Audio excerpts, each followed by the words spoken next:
भारतीय राष्ट्राचं खरं मूल्य काय आहे?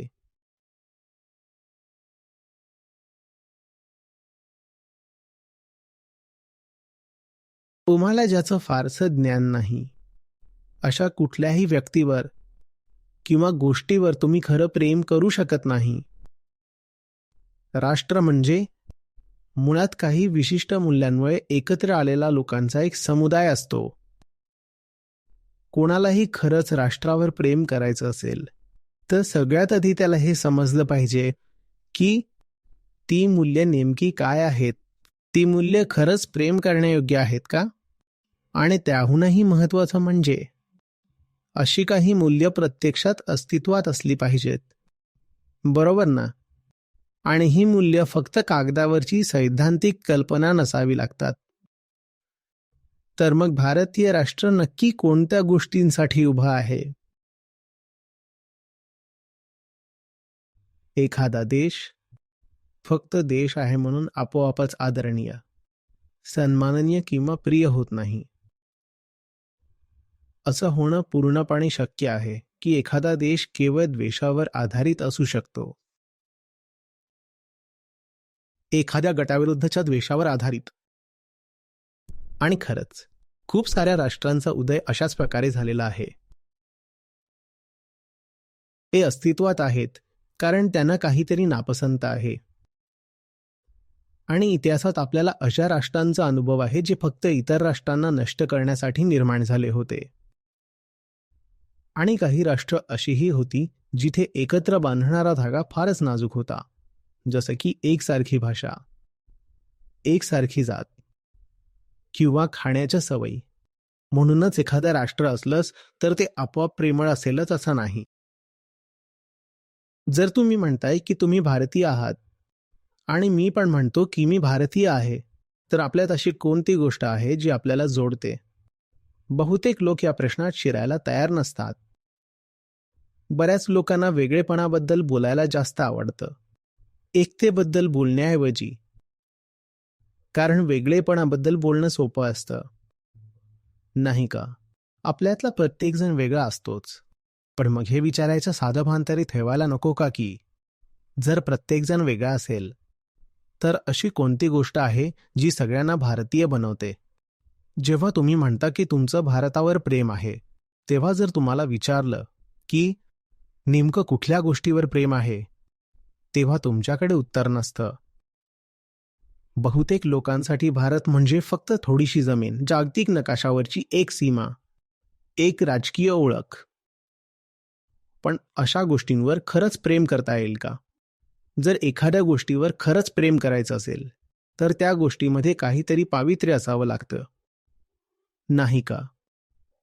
जर तुम्हाला भारतावर खरंच प्रेम करायचं असेल तर भारत फक्त एक राजकीय रचना नसून त्यापेक्षा काहीतरी जास्त असायला हवं. मग तुम्हाला समजलं पाहिजे की भारताची खरी मूल्ये काय आहेत. आणि त्यासाठी आधी ती मूल्ये अस्तित्वात असली पाहिजेत.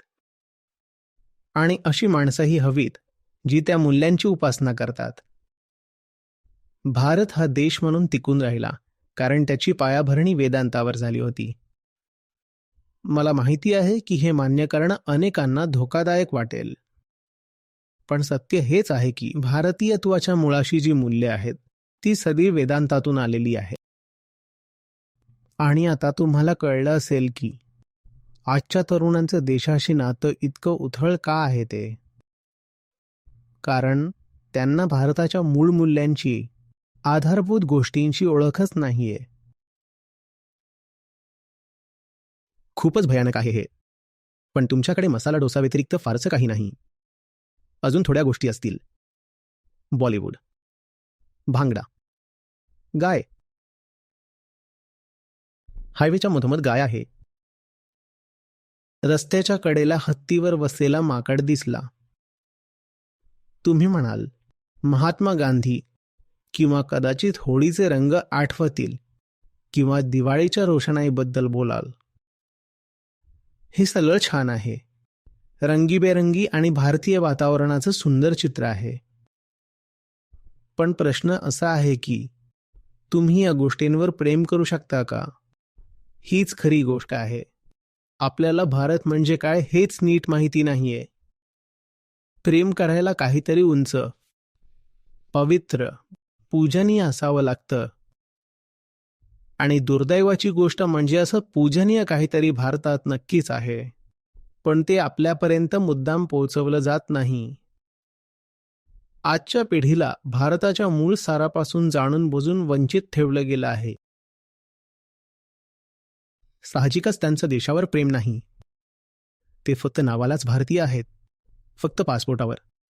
आणि त्यांना नावापुरतंही ते राहायचं नाहीये.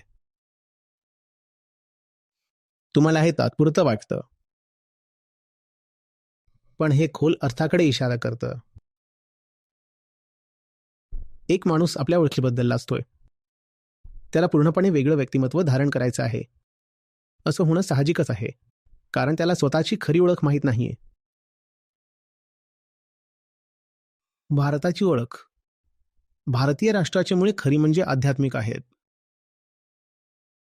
तुम्ही भारतीयांना अध्यात्मापासून दूर ठेवा आणि मग ते फक्त नावालाच भारतीय राहतील. भारतीय राष्ट्र खूप व्यापक, उन्नत करणाऱ्या आणि समृद्ध करणाऱ्या आधारावर उभा आहे. म्हणूनच इथे राष्ट्रवाद फुलायला हवा. पण तो वरवरचा राष्ट्रवाद नको, ज्यामुळे जागतिक युद्ध झाली असा राष्ट्रवाद नको. तर तो असा राष्ट्रवाद हवा जो खऱ्या भारतीय मूल्यांवर आधारित असेल. भारतीय मूल्य म्हणजे काय? मी इथे अगदी स्पष्ट बोलतोय. मी जेव्हा भारतीय मूल्य म्हणतोय त्याचा अर्थ असा की वेदांतात सांगितलेली मूल्ये. जोपर्यंत तरुण पिढी देशाच्या मूळ तत्वांशी जोडलेली आहे, तोपर्यंत देश सुरक्षित राहील.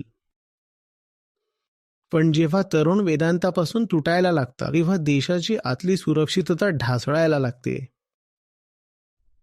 बाहेरून तुम्ही सैन्य, तंत्रज्ञान वगैरे वापरून राजकीय एकता टिकवू शकता, पण आतून मात्र देश सडायला लागतो. असं होऊ देऊ नका.